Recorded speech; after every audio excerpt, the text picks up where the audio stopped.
Hey, this is Ask Marie today. I'm before you again to talk about 90-day fiance before the 90 days. Today I want to talk about Tarik and Hazel. Tarik's 43. Hazel is 25. She's from the Philippines, and so far they've only talked, but this is his first time to meet her at the airport. He had a problem with his ticket, and it caused him to be late getting to the Philippines. When he got there, yes, Hazel was there, and her family was there also with signs.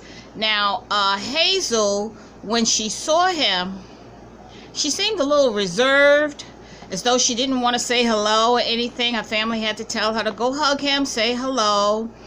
But it seems as though Hazel's got a plan. Her plan is to get married and move to the United States.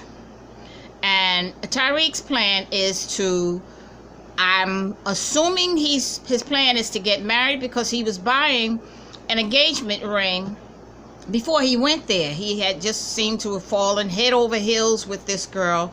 Now you got to remember, Tarik was married once before, and you know, they had their problems anyway. He's divorced now, and he's here to get engaged with Hazel. Hazel's 25 years old. She does have a son, but it's my opinion that they did not talk about the kind of living conditions that her parents lived in, as well as the church, the religion. Tarik, as he stated in the last episode, that he is not a religious person. He's a nice person, but he's not a religious person. And it wasn't until he got to the Philippines that he realized that when they went to the hotel, there was only one bed. Now, I'd like to know who made those reservations. Did he make them for a bedroom for one bed, knowing that it was two of them that were going to stay together? Or I kind of doubt if she made them, because when she got there and found that it was one bed, they discussed who would sleep in the bed, and he said let's sleep on the sofa, but she said no, that wouldn't be fair. So she made a barrier in the bed so that the both of them could sleep in the bed. The bottom line is that they did not have sex that night as he expected to have sex with her that night. He thought she was very, very beautiful. He thought he was going to be able to propose to her for marriage, and he thought he was going to have sex with her. Well, that didn't happen. And the next day, she took him to her parents' house. Now, we're talking third world.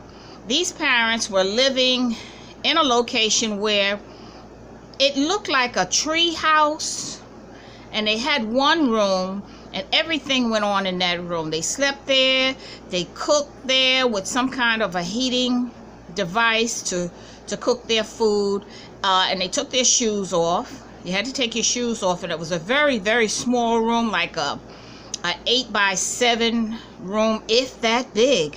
You had to go up a lot of steps to get to it, and they're very, very menial living. These people believed in praying a lot, and they invited him to church.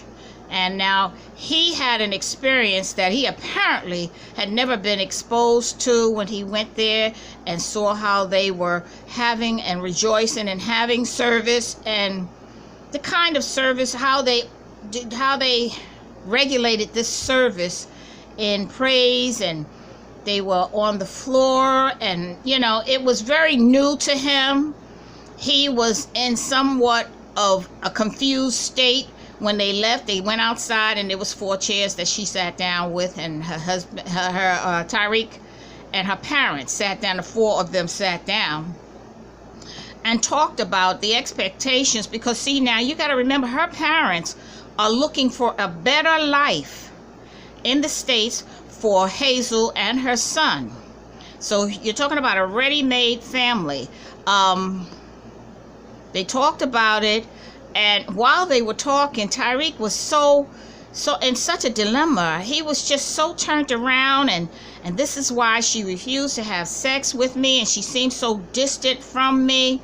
It's just as though she's just not in love with him. I'm not sure that he was in love with her, but he said he must have been feeling something to buy a ring and attempt to propose to her. But she had a plan. Now, if she has a child by someone she's not married to, she's also got experience of being left alone with a child and out to fend for her husband, or as her parents are wishing for her a better life. So we don't know at this point exactly what's going to become of this couple.